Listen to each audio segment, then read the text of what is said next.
ดีค่ะเรามาต่อที่ EP ที่3เลยนะคะหลังจากที่เราถักได้ช่วงที่1นะคะตรงระบายต่อไปเราจะมาถักช่วงที่2ค่ะจะมีด้วยกันทั้งหมด11แถวนะคะถึงช่วงนี้ค่ะ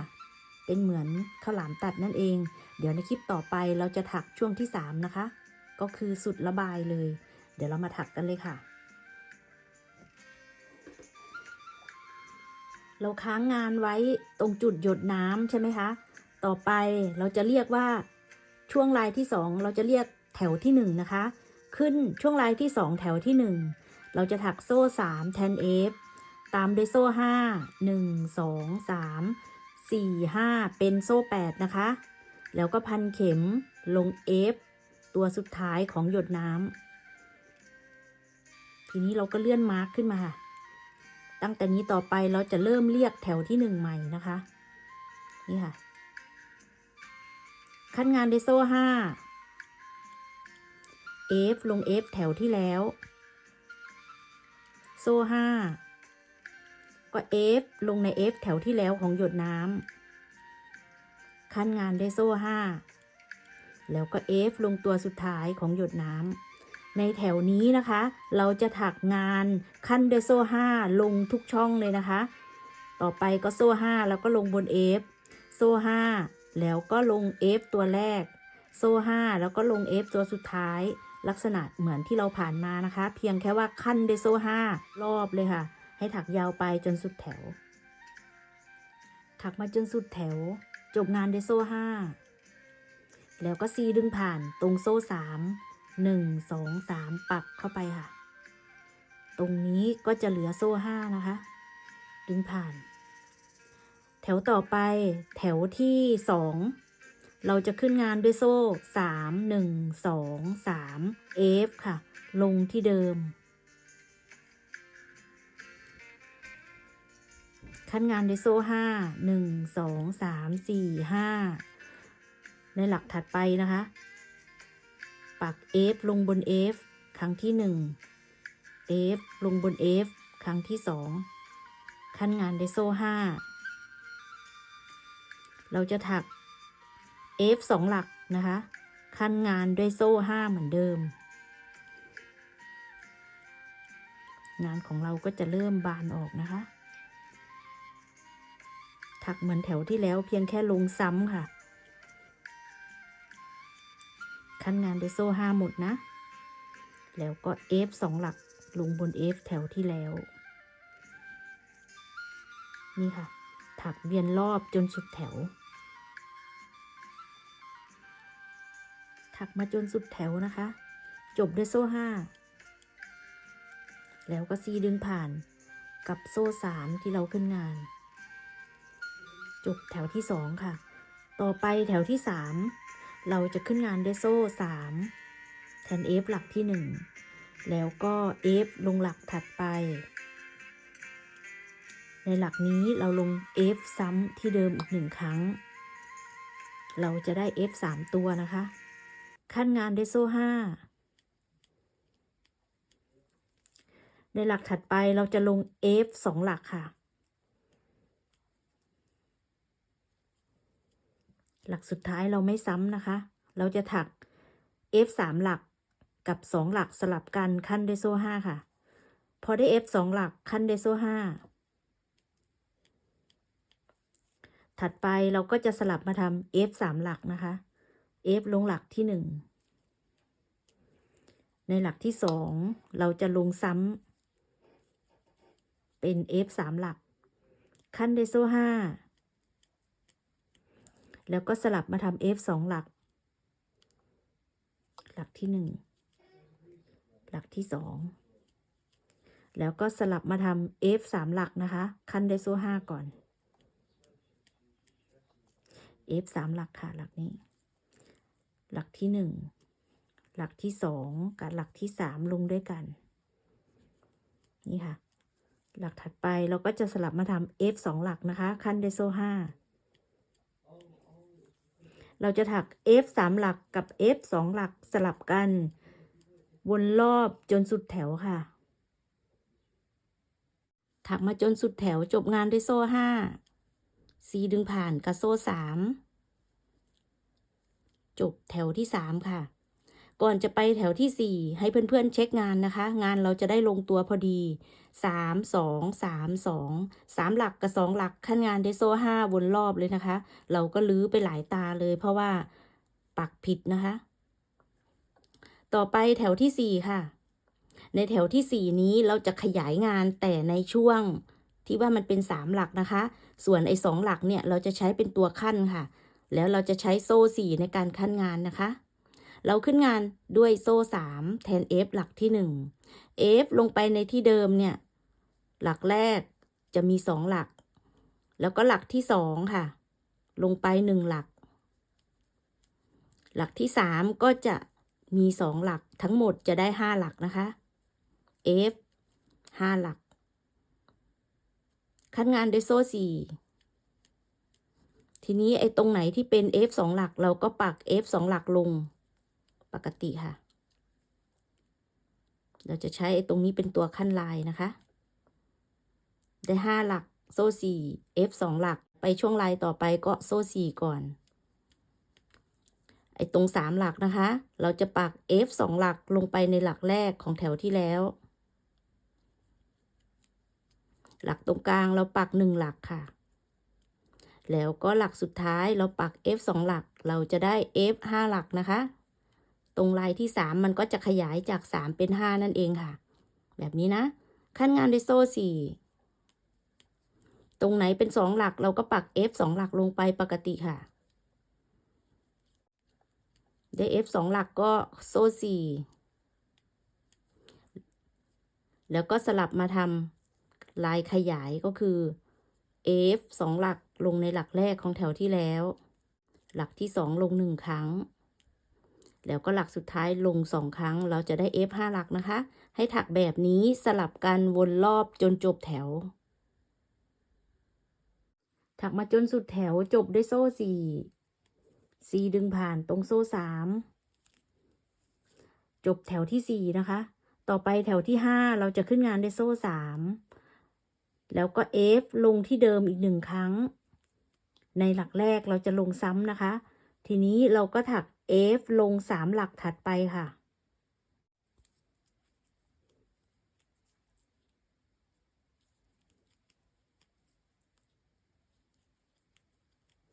ใน F หลักสุดท้ายของแถวที่แล้วเราก็จะลง F ซ้ำ2หลักเหมือนหลักแรกนะคะ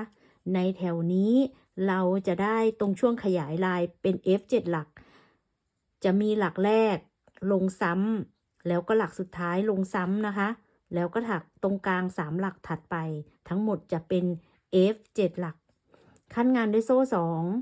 2ทีนี้ก็ F 2หลักตรงตัวขั้นตามปกติเลยนะออกจากตัวขั้นก็โซ่2แถวที่แล้วเป็นโซ่4นะคะแถวนี้เราจะถักโซ่2เพราะว่าตรงลายมันขยายเป็น7หลักค่ะ F ในหลักแรก2หลักแล้วก็หลักที่3ที่4ที่5ลงหลักละ1ครั้ง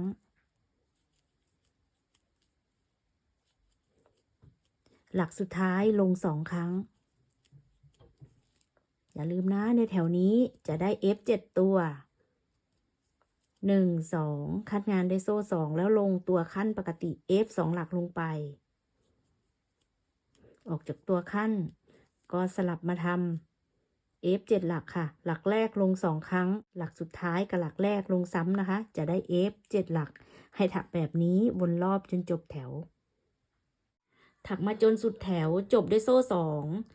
ดึงผ่านในโซ่3ตรงจุดเริ่มต้นต่อไปแถวที่6เราก็จะถักเหมือนแถวที่5เมื่อกี้นะคะก็คือเพิ่ม F หลักแรก2หลักแล้วก็หลักสุดท้าย2หลักนอกนั้นถัก1หลักเหมือนเดิมขึ้นต้นแถวที่6ด้วยโซ่3แทน F หลักที่1 F ลงซ้ำที่เดิมเป็นหลักที่2นะคะแล้วหลักที่3ลงปกติหลักที่4ถัดไปปกติหลักที่5ปกติค่ะหลักที่6หลักที่7ถักปกติหลักที่8ที่9ลงด้วยกันใน F หลักสุดท้ายของแถวที่แล้วแถวที่แล้วมี7หลักแถวนี้ก็จะเพิ่มมาเป็น F 9หลักนะคะโดยจะมี F หลักแรกกับหลักสุดท้ายลงซ้ำกัน2หลักตรงนี้แถวที่แล้วขั้นได้โซ่2แถวนี้เราจะขั้นงานได้โซ่1แล้วก็ F 2หลักถัดไปลงในตัวขั้นก็ถัก F 2หลักปกติค่ะโซ่1แล้วก็เริ่มถักลายขยาย F หลักแรกลง2ครั้งแล้วก็หลักถัดไปลงหลักละ1ครั้งนะคะจนถึงหลักสุดท้ายก็จะลงซ้ำ2ครั้งในแถวนี้เราก็จะได้ F 9หลักนั่นเองค่ะหลักสุดท้ายลงซ้ำอีก1ครั้งให้ครบ9หลักนะคะโซ่1แล้วก็เข้าตัวขั้นด้วย F 2หลักถัดไปแล้วก็โซ่1แล้วก็เริ่มถักปกตินะคะเราสาธิตให้ดูแค่นี้ค่ะให้ถักแบบนี้วนรอบจนจบแถวที่6เราถักมาจนสุดแถวจบด้วยโซ่1แล้วก็ซีดึงผ่านในโซ่3จบแถวที่6ต่อไปแถวที่7นะคะเราจะขึ้นงานด้วยโซ่3แทน F หลักที่1ในแถวที่7นี้ให้เรา F ลงบน F ทุกหลักเลยนะคะไม่ซ้ำแล้วนะ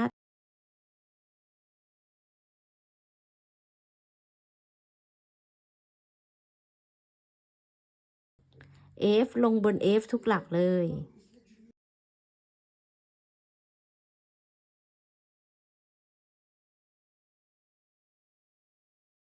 ในแถวนี้เราจะได้ F 9หลักเหมือนแถวที่แล้วนะคะ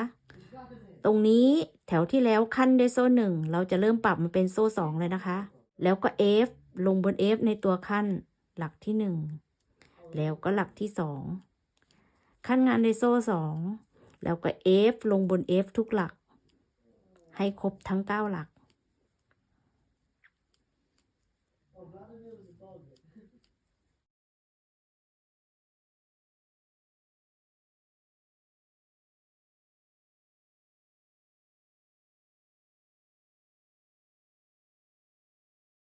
ได้ครบ9หลักก็ขั้นด้วยโซ่2แล้วก็ถักตัวขั้นด้วย F 2หลักนี่นะคะต่อไปก็โซ่2แล้วก็ถัก F ลงบน F ทุกหลักถักไปจนสุดแถวถักมาจนสุดแถวจบงานด้วยโซ่2แล้วก็ซีดึงผ่านตรงโซ่3ตรงจุดเริ่มต้นต่อไปแถวที่8นะคะเราจะเลื่อนเข็มเข้ามาในหลักถัดไปค่ะ1หลักเลื่อนเข็มมาตรงหลักที่2นี่นะเสร็จแล้วเราจะขึ้นงานตรงนี้ด้วยโซ่3แทน F หลักที่1แล้วก็ F ลงหลักถัดไป F ลงหลักถัดไป F ลงหลักถัดไปค่ะเราจะถัก F ลงในทุกหลักยกเว้นหลักแรกกับหลักสุดท้ายนะคะแถวที่แล้วได้9หลักแถวนี้เราจะได้7หลักนะคะให้เช็คงานด้วยแถวที่แล้วขั้นงานด้วยโซ่2แถวนี้เราจะขั้นด้วยโซ่3งานเราก็จะเริ่มสโลปลงตรงโซ่ก็จะเริ่มยาวออกนะคะตรงตัวขั้นก็ F ลงไป2หลักปกติออกจากตัวขั้นก็โซ่3เสร็จแล้วนะคะตรงลายเราก็จะปรับมาถักเหมือนกันคือเว้น1หลักปักลงหลักถัดไปลงในทุกหลักเลยค่ะทีนี้แล้วก็เว้นหลักแรกกับหลักสุดท้ายนะคะจาก9หลักเราก็จะเหลือ F 7หลักค่ะ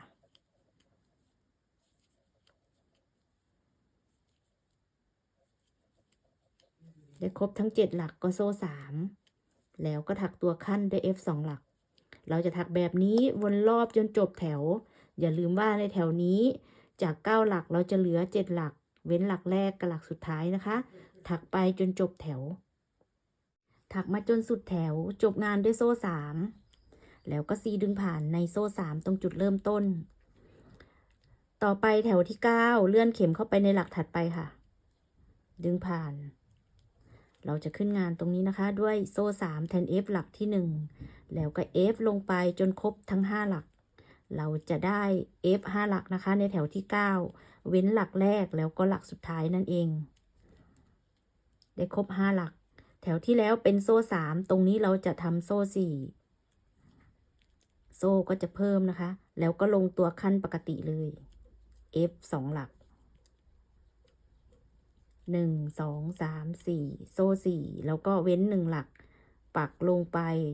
ในหลักถัดไปจนครบทั้ง5หลักแถวที่9จะได้ F 5หลักนะคะ นี่ค่ะได้ครบ5หลักก็สลับมาทำโซ่4แล้วก็ตัวขั้น2หลักให้ถักแบบนี้วนรอบจนจบแถวนะคะถักมาจนสุดแถวจบงานด้วยโซ่4แล้วก็4ดึงผ่านในโซ่3ตรงจุดเริ่มต้นจบแถวที่9ค่ะต่อไปแถวที่10เลื่อนเข็มเข้าไปในหลักถัดไปค่ะขึ้นงานด้วยโซ่3แทน F หลักที่1แล้วก็ F ลงไปอีก2ครั้งในแถวที่10นี้เราจะมี F 3หลักนะคะ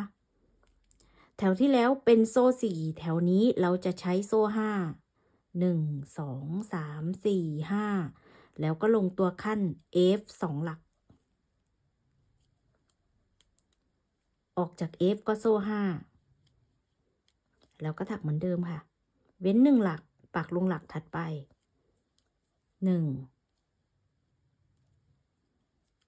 2 3ในแถวนี้ก็จะเหลือ3หลักนะคะ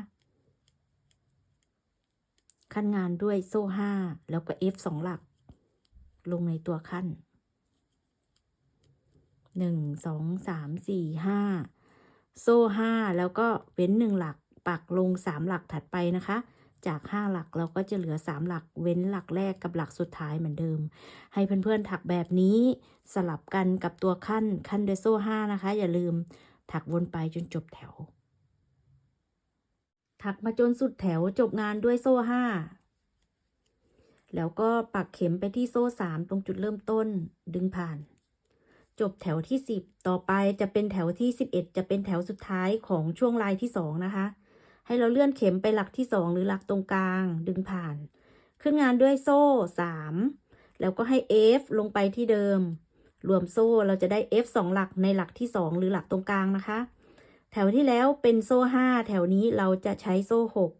1 2 3 4 5 6แล้วในตัวขั้นนะคะปัก F ลงไปหลักแรกขั้นงานด้วยโซ่1แล้วก็ F ลงหลักถัดไปเราก็จะถักเหมือนเดิมเพียงแค่จะมีโซ่1ขั้นนะคะเพราะว่าช่วงลายต่อไปมันจะเริ่มขยายตรงนี้ค่ะขั้นงานด้วยโซ่6แล้วก็สลับมาทำ F 2หลักลงในหลักตรงกลางหรือหลักที่2นะคะซ้ำลงไปที่เดิมแถวนี้ก็จะเหลือ F 2หลักค่ะ1 2 3 4 5 6แล้วก็สลับมาทำตัวขั้น F โซ่1แล้วก็ F ลงหลักสุดท้ายโซ่6แล้วก็ F 2หลักลงในหลักที่2เราก็จะถักแบบนี้นะคะสลับกันวนรอบจนจบแถวถักมาจนสุดแถวจบงานด้วยโซ่6ปักเข็มในโซ่3ตรงจุดเริ่มงานแล้วก็ดึงผ่านจบช่วงลายที่2นะคะนี่นะคะถักเสร็จแล้วช่วงลายที่2ของระบายเราก็ค้างงานไว้ตรงจุดนี้เนาะเดี๋ยวไว้ต่อกันใหม่ใน EP ที่4เราจะถักช่วงระบายช่วงที่3นะคะก็คือจบเลยตรงสำหรับช่วงคอระบาย